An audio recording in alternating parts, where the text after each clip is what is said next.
Konnichiwa les Nintendo, j'espère que vous allez bien. Cet après-midi pluvieux sur Tokyo, nous allons donc nous abriter au Nakano Broadway. Vous savez, ce fameux centre commercial des années 60 dédié aux passionnés de tout ce qui est pop culture, rétro gaming, manga, animé, figurines et j'en passe. Et ce qui est bien avec ce genre de magasin, c'est que la plupart sont des secondes mains, donc c'est un petit peu comme une chasse au trésor, on ne sait jamais ce qu'on va trouver. Et nous, notre chasse au trésor aujourd'hui, eh bien vous le savez, c'est Nintendo, donc je vous emmène avec moi et j'ai hâte de voir ce qu'on va trouver. Les prix que je vais vous indiquer sont convertis selon le taux du yen d'octobre 2025, donc ça peut légèrement varier selon le moment où vous regardez cette vidéo. Allez, on rentre dans le centre commercial et on commence avec les jeux vidéo.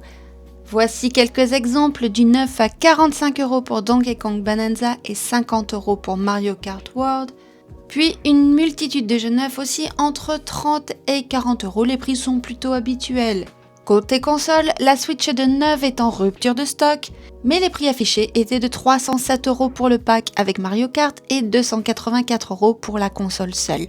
Côté occasion, on retrouve des Switch 1 autour de 110 €, des Switch OLED vers 135 € et des éditions limitées à peu près au même prix. J'ai trouvé une Super Famicom pour 40 € et plein de jeux à environ 20 € en moyenne, 9 occasion. Bon, c'est tout pour ce magasin, on passe au suivant. Au détour d'une allée, une Super Nintendo 64 Pikachu à 285 €. Par contre, elle est absolument magnifique, je suis sûre que Ken aimerait trop l'avoir dans son salon. On retrouve une Famicom à un peu moins de 100 €, quelques Game Boy, des Game Boy Color à 100 € environ aussi, et bien sûr, tout fonctionne. Des Game Boy Advance, 120 €, des jeux autour des 20 €, et ça continue. Des jeux Game Boy par centaines, sans boîte, mais en parfait état, donc les prix sont super attirants. Une petite merveille à 138 €, ainsi que quelques jeux plus rares qui font grimper les prix jusqu'à 350 €. Les jeux Nintendo 64 sont plus rares, mais on en trouve encore, comme ce Tetris à 25 €.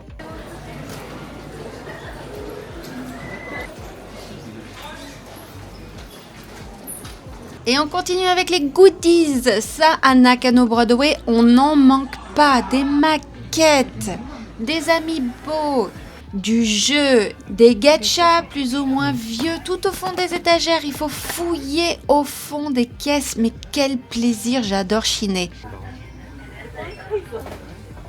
Oh, trop cool.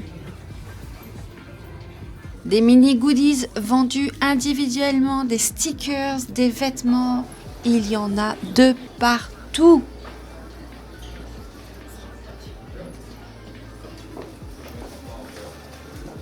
Alors je n'ai rien trouvé de Nintendo dans ce shop, mais j'adore toujours aller y faire un tour. Quel plaisir pour les yeux! Ensuite, des peluches par milliers à toutes les tailles, tous les prix, jusqu'à 220 € pour ce Pikachu. J'espère que pour ce prix-là, il y a un lingot d'or caché à l'intérieur. Puis, j'ai enfin trouvé un magasin qui proposait 2 vitrines pleines de Nintendo. Alors, par rapport aux goodies, on notera quand même que les franchises les plus présentes restent Pokémon et Mario. Un peu plus de Kirby qu'avant. La sortie du jeu y est peut-être pour quelque chose. Je n'ai trouvé que peu de Zelda et Pikmin se fait rare. Quant à Dragon Quest, un rouleau adhésif anti-poil, une lampe, un distributeur de bonbons et j'adore ce distributeur de mouchoirs. Tiens, ces pèses par exemple sont une bonne démonstration de ce que je vous parlais plus tôt. Plein de franchises mais seulement 3 de Nintendo, c'est pas cher, à peine 5 €. Mais s'il vous plaît ne les mangez pas, hein. C'est pas bon, c'est périmé depuis longtemps, hein.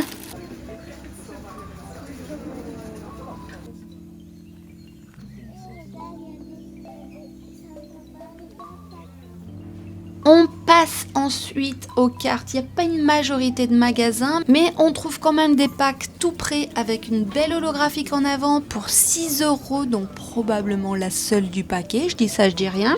Et puis les magasins qui vendent des cartes à l'unité avec des prix bien croustillants. On retrouve des cartes à 100, 186, 369, 567, 1126 et 1500 €. Bingo! On retrouve aussi des boosters classiques, des éditions récentes et passées, comme partout ailleurs. Au niveau des gachapon, on a trouvé un super magasin spécialisé dans les collections complètes d'une série. En moyenne, comptez 35 à 40 € la boîte. Bon, c'est pas donné, hein, mais c'est quand même satisfaisant, je pense, pour les collectionneurs d'avoir toute la série. Comme d'habitude, principalement du Pokémon, un peu de Kirby, ici et là du Zelda et un petit peu de Dragon Quest.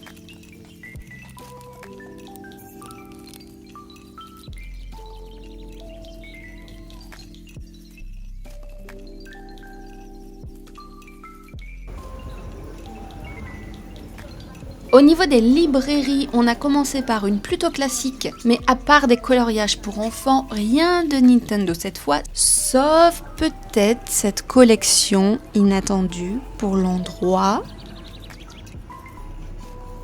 Au suivant, alors on cherche la petite aiguille dans la botte de foin et on finit par trouver la caverne d'Ali Baba. Mais au final, juste un tome de Goemon de 1991 et un seul tome du manga Kirby de 1998, seulement pour 2 ou 3 €, c'est dérisoire. Mais alors ma plus grosse découverte se situe en vitrine des Jump incluant le manga Mario des années 80-90. J'ai bien fait d'insister dans mes recherches. Cette fois comptez 40 €, mais si vous trouvez votre mois et année de naissance, personnellement je trouve que c'est un souvenir assez fun.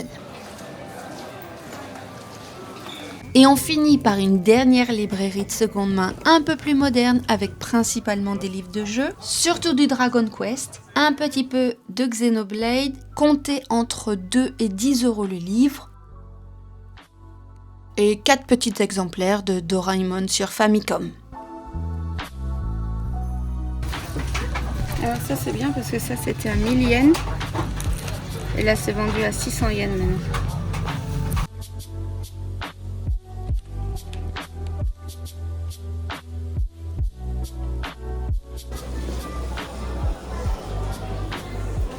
Et bien sûr, rien de mieux que de terminer la journée avec une bonne dose de fun et de bonne humeur dans une salle d'arcade où on donne tout sur Mario Kart et évidemment on finit premier. Voilà, j'espère que ça vous a plu, dites-moi vos coups de cœur et si vous auriez craqué, moi cette fois c'est incroyable mais j'ai été sage. Allez, à bientôt, matane!